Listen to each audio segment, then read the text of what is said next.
several women who'd been rank and file activists in the ILGWU in New York City in the 1920s through the 1940s and I think into the 1950s.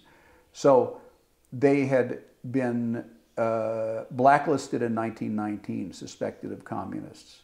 They had been blacklisted in 1949, suspected of being communists.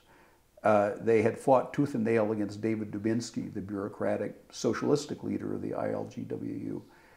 But they had never given up. They weren't bitter about anything. They were the kind of really great rank and file organizers who would say things like, if you want to get something done, you don't put yourself in front all the time.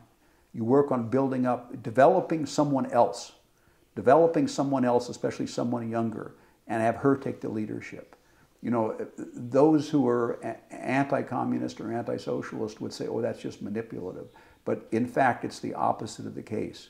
I could tell right there that this was the kind of activist that I'd met in my best days at the University of Wisconsin, and I still meet today. Don't put yourself up in front. Forget your big ego. Learn how to organize and develop the people around you. And boy, that's a lesson to learn through life.